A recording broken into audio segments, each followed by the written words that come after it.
General Hospital spoilers for Wednesday, August 19th. We are so busy looking at the weapons in the boardrooms that we completely ignore the nursery. Right now, almost everyone is desperately trying to start a new chapter. Jason is stepping back from his violent life. Lucas is hunting for a fresh apartment to heal his broken heart, and Brooklyn is desperately trying to play house. But beneath this fragile facade of a fresh start, a massive interconnected storm is brewing, and it all centers around a mysterious executive and an innocent baby. Let us talk about Hudson. He has been relentlessly digging for information about Delilah and her child since the moment he set foot in town. We know he is a man on a mission, a man who does not take no for an answer. But this is where it gets incredibly interesting. He is about to cross paths with Jocelyn, Chase, Brooklyn, and little Phoebe down at the boathouse. Picture this setup for a second. You have this incredibly tense, hyper-observant man walking into a seemingly warm, domestic scene. Hudson is not just making polite small talk about the weather. He is calculating timelines in his head. He is watching the way they interact, and he is going to notice that the exact timing of Phoebe arriving in Chase and Brooklyn's lives is dripping with inconsistency. The math simply does not add up, and a man like Hudson does not ignore bad math. And then there is Jocelyn. I love her. I really do. But guys, we all know she has a fatal flaw. She is terrible at keeping secrets when she is caught off guard. For all her fierce loyalty and undeniable courage, she has a well-documented Achilles heel.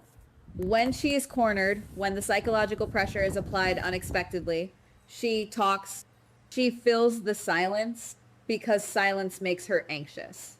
Hudson is a predatory observer who knows exactly how to create the kind of suffocating conversational silence that forces someone like Jocelyn to stumble over her own word. I think she is going to accidentally let a crucial, seemingly minor detail slip out. It might just be a passing comment about the timeline or the adoption process, but that single misstep is going to completely shift Hudson's entire demeanor.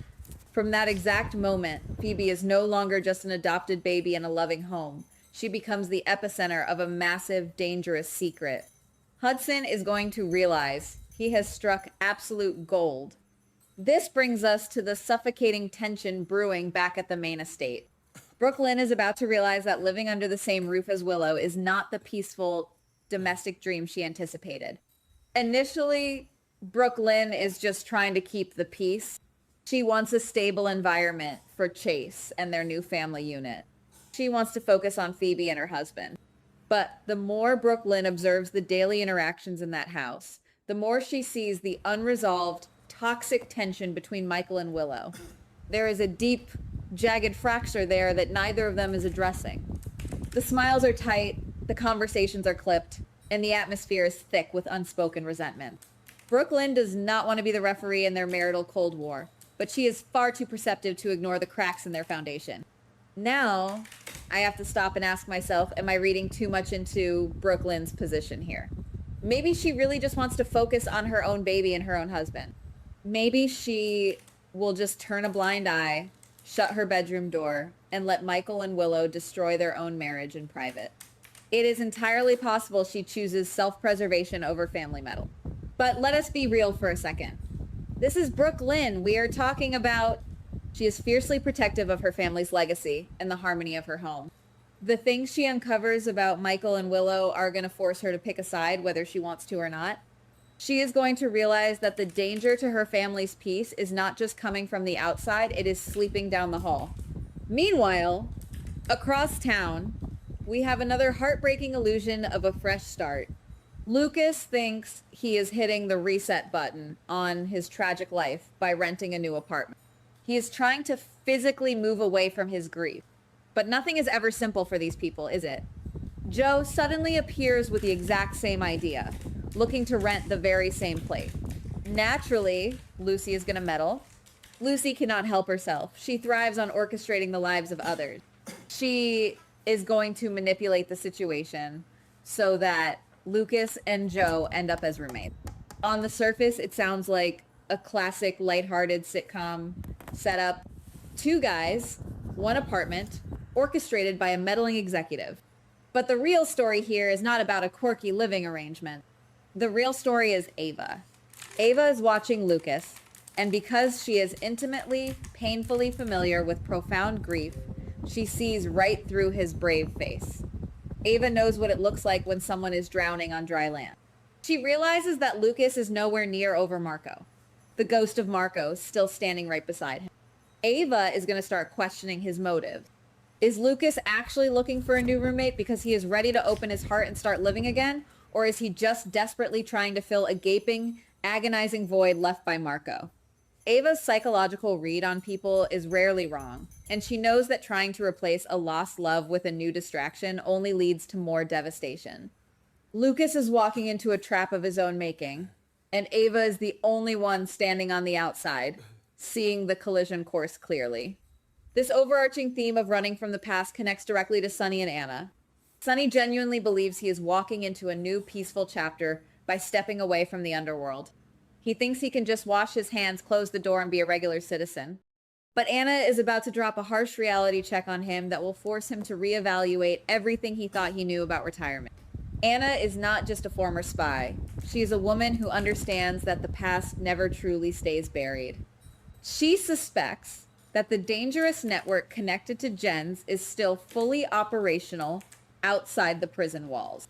Jens might be behind bars, but his lieutenants, his money, and his grudges are still walking the street. Anna is going to warn Sonny that stepping down does not make him safe. It makes him a sitting duck. His retirement is a vulnerability, not a shield. When you are at the top of the syndicate, you have guards, you have leverage, you have fear keeping your enemies at bay. When you step down, you are just a man with a lot of enemies and no army.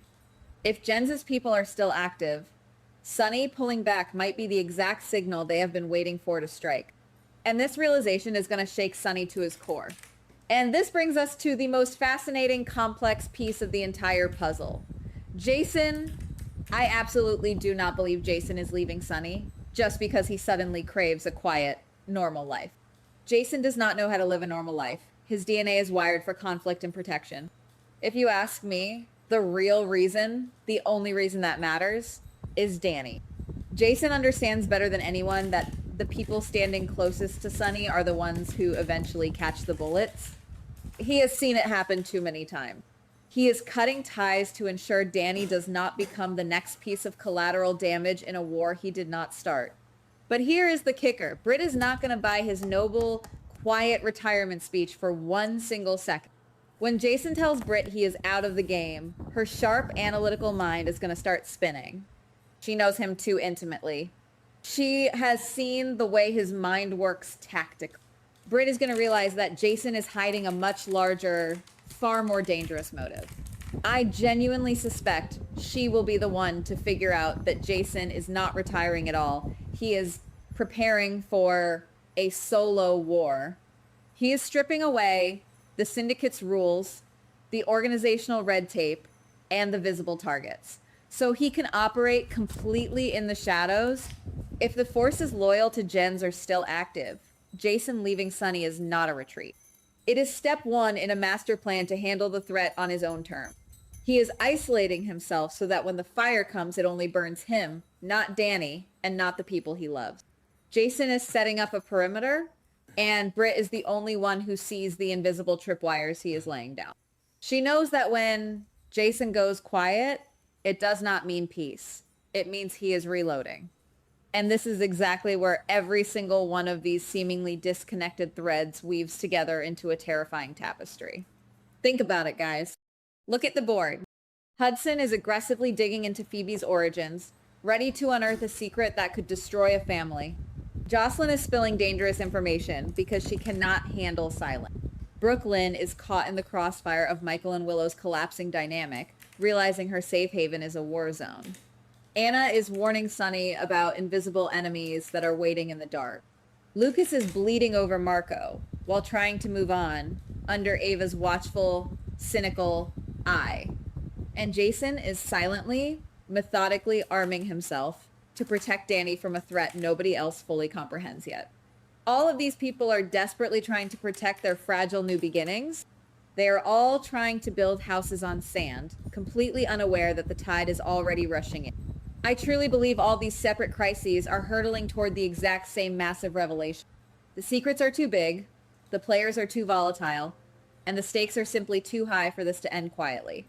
When Hudson finally pieces together the truth about that baby, the fallout is going to shatter every single illusion of safety these people have built. The blast radius of that secret will touch the estate, the syndicate, and the hospital. It is going to force everyone to stop running from their pasts and turn around to face the monsters they thought they left behind.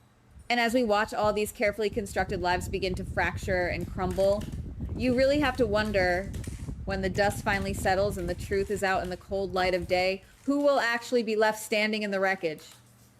Goodbye. Please like, subscribe, and comment on the GH Spoilers Daily channel.